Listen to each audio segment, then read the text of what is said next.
Students, class 11th के conic section में last topic है हमारा हाइपरबोला। आज हम उसी को डिस्कस करेंगे। What is hyperbola? Conic section का लास्ट सेक्शन है ये आपका। तो इसको कुछ कुछ इलिप्स से मिलता जुलता है। कुछ कुछ जो इसकी इक्वेशन है जैसे इलिप्स की तरह से होती है, बस प्लस ना होके माइनस होता है, ठीक है।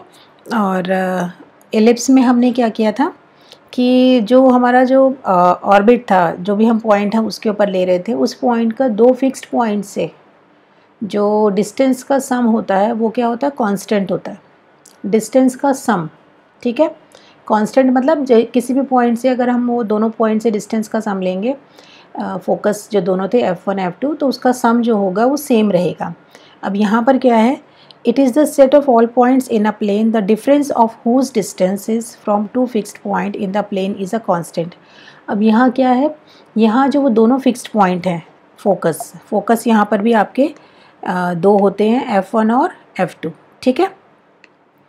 F1 F2 फोकस होगा आपका। देखो फिगर बना हुआ है ना ये। अब इसके अंदर जो पॉइंट P है, इसका डिफरेंस आपका F1 से और P का डिफरेंस F2 से, इसका जो डिस्टेंस होगा PF1 माइनस PF2 हमेशा सेम रहेगा। PF1 minus PF2 is constant, is a constant, ये कांस्टेंट रहेगा। The two fixed points are called the foci of the hyperbola.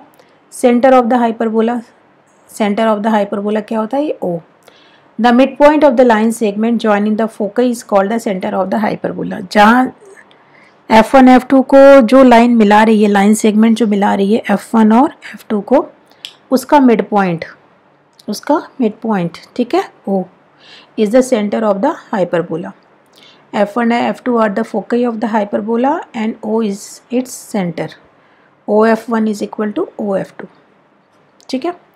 Axis of the hyperbola, axis क्या होता है इसके अंदर? एक्सिस दो होते हैं इसमें, एक ट्रांसवर्स एक्सिस होता है और एक होता है conjugate.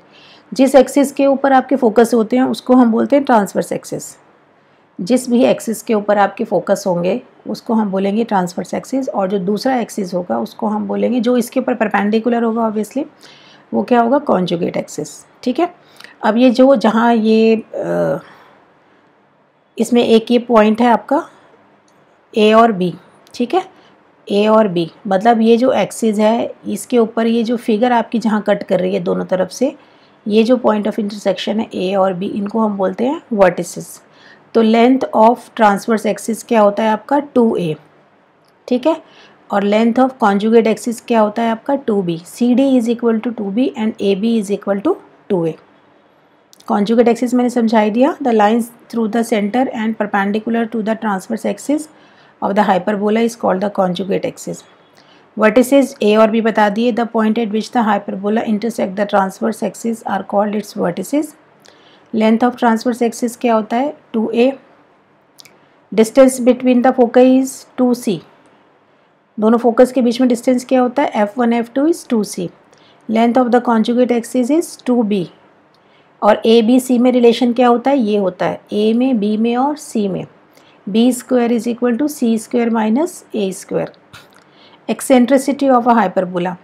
The ratio C upon A is always constant. And this is called the eccentricity of the hyperbola, denoted by E. और E हमेशा greater than 1 होता है हाइपरबोला में greater than 1 होता है, ठीक है। eccentricity is greater than 1. तो E is equal to C upon A, और C क्या है आपका? √A² plus B² upon A। ये फॉर्मूला कई जगह यूज़ होगा इसलिए इंपॉर्टेंट है ये।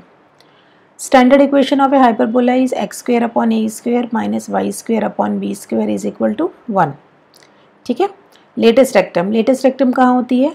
जहाँ दोनों फोकस होते हैं उस पॉइंट पर अगर हम परपेंडिकुलर ड्रॉ करें, जहाँ दोनों फोकस होते हैं उस पॉइंट पर अगर हम परपेंडिकुलर ड्रॉ करें तो ये परपेंडिकुलर हाइपरबोला को ऊपर और नीचे दोनों तरफ किसी पॉइंट पे कट करेगा। उस लेंथ को हम बोलते हैं लेंथ ऑफ लेटेस्ट रेक्टम, ठीक है। The latus rectum of a hyperbola is a line segment perpendicular to the transverse axis through any of the foci with its end points lying on the hyperbola, and length of latus rectum is 2B² upon A। यही ellipse में होती है और यही आपकी hyperbola में होती है। हाइपरबोला आपके दो तरह के होते हैं, एक हॉरिजेंटल होता है, एक वर्टिकल होता है। हॉरिजेंटल बताया था, इलिप्स भी दो ही तरह के होते हैं, एक हॉरिजेंटल एक वर्टिकल, ठीक है। अगर आपका जो फोकस है, फोकस जो है आपका और जो एक्सिस है वो आपका एक्स एक्सिस है, फोकस आपकी एक्स एक्सिस के ऊपर है, तो आपकी जो हाइपरबोला बनेगा उसको हम बोलते हैं हॉरिजेंटल हाइपरबोला, और उसकी इक्वेशन होती है ये वाली। सेंटर है इसमें 0 0, X dash O Y dash is the transverse axis और Y O Y dash is the conjugate axis. Focus होंगे इसके अंदर -C0 एंड C0। सी की जो वैल्यू निकलती है ए और ई में, वो ये निकलती है AE -AE और +AE, ठीक है। वर्टिसेस होते हैं -A0 एंड A0। एक्सेंट्रिसिटी होती है C/A। सी की वैल्यू क्या है, √A² + B² upon A। Length of transverse axis is 2A। Transverse axis क्या कौन सा है हमारा, एक्स एक्सिस, और एक्स एक्सिस की इक्वेशन क्या होती है, y = 0। Length of conjugate axis is 2B। Conjugate axis कौन सा होता है हमारा, y एक्सिस, और y एक्सिस की इक्वेशन क्या होती है, x = 0। Length of latus rectum is 2B² upon A, ठीक है। इसके ऑपोजिट हो गया आपका वर्टिकल हाइपरबोला। वर्टिकल हाइपरबोला में आपका x और y की जो रोल है वो चेंज हो जाते हैं। y² upon A² - x² upon B² is equal to 1। Centre यहाँ भी 0 0 ही है, लेकिन इसमें ट्रांसवर्स एक्सिस क्या है आपका, वाई ओ वाई डैश, और कॉन्जुगेट एक्सिस क्या है इसके अंदर आपका, ये है कॉन्जुगेट एक्सिस है आपका ये, ठीक है।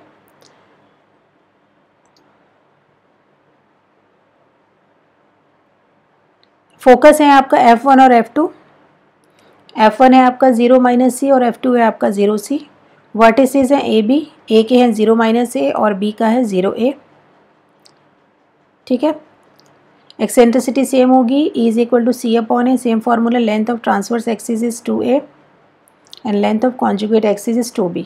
ट्रांसवर्स एक्सिस क्योंकि हमारा y एक्सिस है इसलिए इक्वेशन बनेगी x = 0। कॉन्जुगेट एक्सिस अगर हमारा x एक्सिस है तो इक्वेशन बनेगी y = 0। Length of its latest rectum is 2B² upon A, ठीक है। हाइपरबोला के अंदर क्वेश्चन डायरेक्ट ही आते हैं, या तो इक्वेशन दी हुई होगी, ये सब की वैल्यू पूछी जाएगी, या इनमें से कुछ इन्फॉर्मेशन होगी, आपसे हाइपरबोला पूछा जाएगा कि इक्वेशन बताओ। Find the length of the axis, the coordinates of the vertices and the foci, the eccentricity and length of the latest rectum of the hyperbola. x² upon 36 minus y² upon 64 is equal to 1. The given equation of the hyperbola is this. Comparing the given equation, ये equation दी हुई है, इसको इससे compare करें तो a कितना आ रहा है आपका 36 और b आ रहा है आपका b² आ रहा है 64। तो a की वैल्यू हो गई 6 और b हो गया आपका 8। यहाँ से c की वैल्यू निकाल ली, c आ गया आपका 10। Length of transverse axis 2A होता है 12 units. Length of conjugate axis 2B होता है 16 units. Coordinates of the vertices are -A0 and B0। A कितना है आपका इसके अंदर 6, तो ये हो गया -60 एंड 60, ठीक है। Coordinates of the foci are -C0 and +C0। C कितना है आपका 10, तो हो गया -10 एंड +10। एक्सेंट्रिसिटी क्या होती है C/A 10/6, तो ये हो गया आपका 5/3। Length of the latus rectum is 2B² upon A। सारी वैल्यू पुट करके लेंथ ऑफ लेटेस्ट रेक्टम आ गया आपका 64/3 यूनिट्स। डायरेक्ट क्वेश्चन है। Find the length of the axis, the coordinates of the vertices and the foci, the eccentricity and length of the latus rectum of the hyperbola y² - 16x² is equal to 16। अब ये आपका ये equation दी हुई है hyperbola की, तो पहले इसको स्टैंडर्ड फॉर्म में कन्वर्ट करेंगे। उसके लिए क्या करते हैं, राइट साइड पे हमें 1 चाहिए, तो राइट साइड पे जो भी नंबर है उससे पूरी इक्वेशन को क्या कर देंगे, डिवाइड कर देंगे। पूरी इक्वेशन को डिवाइड कर दिया 16 से, तो ये इक्वेशन आ गई। ये इक्वेशन किसकी बन रही है, वर्टिकल हाइपरबोला। y² पहले आ रहा है ना, तो ये वर्टिकल हाइपरबोला है, ठीक है। तो इस इक्वेशन को इस वर्टिकल हाइपरबोला की इक्वेशन से कंपेयर करेंगे, तो a 16 are a² is 16, b² is 1, तो a is equal to 4 and b is equal to 1। c के फॉर्मूले में दोनों वैल्यू पुट करेंगे, c आ गया आपका। Length of transverse axis is 2A 8 units. Length of conjugate axis 2B 2 units. Coordinates of the vertices are 0 -A and 0 +A, that is 0 -4 and 0 4. Coordinates of the foci are F1 0 -C and F2 is 0C.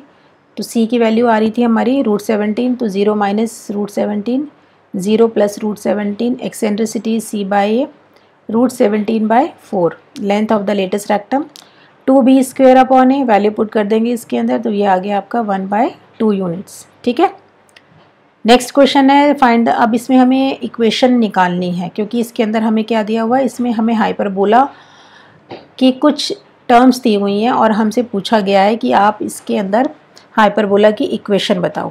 Question क्या है, find the equation of the hyperbola whose vertices are +-20 and the foci are +-30, +-30, since the vertices of the given hyperbola are of the form ±a0, it is a horizontal hyperbola। ठीक है, vertices से idea हो जाता है हमें कि hyperbola कहाँ पर है, और या फोकस से भी आइडिया हो जाता है, दोनों में से कुछ भी दिया हुआ हो तो हमें आइडिया हो जाता है कि हाइपरबोला कौन सा है। अब इसके अंदर कहाँ दिए हुए हैं ये, इसमें ये दिए हुए हैं एक्स एक्सिस के ऊपर, तो कौन सी फॉर्म है, हॉरिजॉन्टल हाइपरबोला की फॉर्म है। ठीक है, हॉरिजॉन्टल हाइपरबोला की फॉर्म है ये। वर्टिसेस है आपके अंदर, हॉरिजॉन्टल हाइपरबोला की इक्वेशन क्या बनती है, x² upon a² minus y² upon b² is equal to 1। इसके अंदर वर्टिसेस क्या होते हैं आपकी, +-a0, +-a0, और ये क्वेश्चन में दिए हुए हैं आपको +-20, तो a आ गया आपके पास 2। फोकस आपको, फोकस क्या होता है इसमें, +-c0, लेकिन दिया क्या हुआ है +-30, तो c की वैल्यू आ गई आपकी 3। यहाँ से c और a की वैल्यू पुट करके हमारे पास b आ गया 5। ठीक है, तो a² हो गया हमारा 4 क्योंकि a की वैल्यू 2 थी, और b² हो गया हमारा 5, यही आया। दोनों की वैल्यू इसमें पुट कर देंगे हॉरिजॉन्टल हाइपरबोला की इक्वेशन में, तो हाइपरबोला की इक्वेशन आ गई। ठीक है, find the equation of the hyperbola whose foci are +-50 and the transverse axis is of length 8। अब अलग अलग कंडीशंस के अंदर आप हाइपरबोला की इक्वेशन कैसे लिखोगे। अब इसके अंदर हमें क्या दिया हुआ है, फोकस है +-50, क्योंकि फोकस कहाँ पर है, एक्स एक्सिस के ऊपर, इसलिए हाइपरबोला कौन सा है, हॉरिजॉन्टल हाइपरबोला है। एक्स एक्सिस पर अगर फोकस है तो आपका हाइपरबोला कौन सा है, हॉरिजॉन्टल हाइपरबोला है। ठीक है, और हमें लेंथ एंड ट्रांसवर्स एक्सिस की लेंथ दी हुई है 8, तो पहली बात तो इक्वेशन ये वाली बनेगी। लेंथ ऑफ ट्रांसवर्स एक्सिस क्या होता है, 2a किसके इक्वल दिया हुआ है, 8 के, तो a कितना हो गया 4 एंड a² इज 16। ठीक है, इसके अंदर फोकस होता है आपका +-c0 and c is equal to 5, c 5 है, a आपका 4 है, इसमें इस इक्वेशन के अंदर ये दोनों वैल्यू पुट करेंगे तो b² आ गया आपके पास 9, a² is 16, b² is equal to 9, दोनों वैल्यू हॉरिजॉन्टल हाइपरबोला में पुट कर देंगे तो हमारे पास हाइपरबोला की इक्वेशन आ गई। ठीक है, नेक्स्ट क्वेश्चन देखो और क्या दिया हुआ है, find the equation of the hyperbola whose vertices are +-70 and the eccentricity is 4/3। Vertices given है, वर्टिसेस कहाँ पर है, एक्स एक्सिस पर, कौन सी फॉर्म है, ये वाली फॉर्म है हॉरिजॉन्टल हाइपरबोला की, इससे आइडिया हो जाता है कि कौन सी फॉर्म है। Eccentricity is c/a। ठीक है, वर्टिसेस के इसमें इस हाइपरबोला के अंदर वर्टिसेस किस फॉर्म में होते हैं, इस फॉर्म में दिए क्या हुए हमें +-70, तो a is equal to 7, a² is 49, eccentricity is e is equal to c/a। ठीक है, e is equal to c/a, तो यहाँ से c की वैल्यू आ गई a इंटू ई। a भी पता है हमें, a कितना है हमारा 7, e भी पता है हमें, एक्सेंट्रिसिटी गिवन है 4/3, तो c आ गया 28/3। c की वैल्यू पता है, a की वैल्यू पता है, तो b निकाल लिया हमने यहाँ से, b आ गया 343/9, a² इज 49, b² इज 343/9, दोनों वैल्यूज इक्वेशन में पुट कर देंगे हॉरिजॉन्टल हाइपरबोला में, तो हमारे पास ये इक्वेशन आ गई। इसको सिंप्लीफाई करेंगे तो this is the required equation of the hyperbola. Find the equation of the hyperbola whose foci are at 0 ± √10 and which passes through the point 2, 3। अब इसके अंदर फोकस गिवन है, फोकस कहाँ पर है आपका 0 ± √10, ये कहाँ होता है, वाई एक्सिस के ऊपर, तो ये कौन सी फॉर्म है हाइपरबोला की, वर्टिकल हाइपरबोला। कौन सी फॉर्म है ये, वर्टिकल हाइपरबोला। वर्टिकल हाइपरबोला की इक्वेशन होती है ये वाली, दिस इज़ वर्टिकल हाइपरबोला, और इस पॉइंट से ही पास कर रहा है। सबसे पहले तो हमें दिया हुआ है 0 ± c आपका फोकस होगा, ठीक है। और दिया कितना हुआ है 0 + -10, तो it means c is equal to √10, c² is 10। ठीक है, c² किसके इक्वल होता है a² + b², तो वो पुट कर दिया हमने, हमारे पास ये इक्वेशन आ गई a² + b² is equal to 10। एक चीज़ और दी हुई है इसमें कि ये हाइपरबोला पास कर रहा है 2-3 से, 2-3 से पास कर रहा है, इसलिए हाइपरबोला की इक्वेशन को सेटिस्फाई करेगा। तो ये पॉइंट 2-3 हमने हाइपरबोला की इक्वेशन में पुट कर दिया। ठीक है, 9/a² - 4/b² is equal to 1। अब जो b² है, दिस b², इसकी वैल्यू हमने यहाँ से निकाली है इक्वेशन 2 से। b² किसके इक्वल आएगा 10 - a², तो जहाँ b² है वहाँ हमने पुट कर दिया 10 - a² इज इक्वल टू 1। अब इस इक्वेशन को हम क्या करेंगे, सिंप्लीफाई करेंगे, एलसीएम लेके इसको पूरा सिंप्लीफाई करेंगे। ये क्रॉस मल्टीप्लाई कर लिया, इधर ये आ गया, इसको सिंप्लीफाई किया तो a² - 18 a² - 5 is equal to 0। दो वैल्यू आ रही हैं a² की, एक 18 आ रही है, एक 5 आ रही है। ठीक है, 18 हम नहीं ले सकते हैं, अगर हम 18 लेंगे ना, तो अगर हमने 18 लिया, a² अगर 18 लेते हैं तो b² की वैल्यू नेगेटिव आ रही है। ठीक है, तो ये पॉसिबल नहीं है, तो इसको तो हम छोड़ देंगे, 18 को छोड़ के हम वैल्यू क्या लेंगे a² की 5। a² अगर 5 है तो b² भी क्या आ रहा है हमारा 5 आ रहा है। दोनों ही वैल्यूज इसमें पुट कर देंगे तो हमारे पास हाइपरबोला की इक्वेशन आ गई ये वाली। This is the required equation of the hyperbola. ठीक है, मैक्सिमम जो क्वेश्चंस थे हाइपरबोला के वो इसमें कवर हो गए हैं। हाइपरबोला में एप्लीकेशन बेस्ड क्वेश्चन कोई मेरे नॉलेज में नहीं है, डायरेक्ट क्वेश्चन आता है आपको, या तो इक्वेशन दी हुई होगी, आपसे सारी टर्म्स पूछी जाएंगी, और या इनमें से कुछ इन्फॉर्मेशन होगी, आपसे हाइपरबोला की इक्वेशन पूछी जाएगी। ठीक है, so that's all for hyperbola. और प्लीज़ मेरे चैनल को सब्सक्राइब कीजिए। अगर आपको मेरे पढ़ाने का तरीका कुछ भी अच्छा लग रहा है तो उन सब स्टूडेंट्स के साथ शेयर कीजिए जिन्हें इसकी ज़रूरत है। मैथ्स क्लासेस विद मनीषा को सब्सक्राइब कीजिए, लाइक कीजिए एंड शेयर कीजिए। Thank you.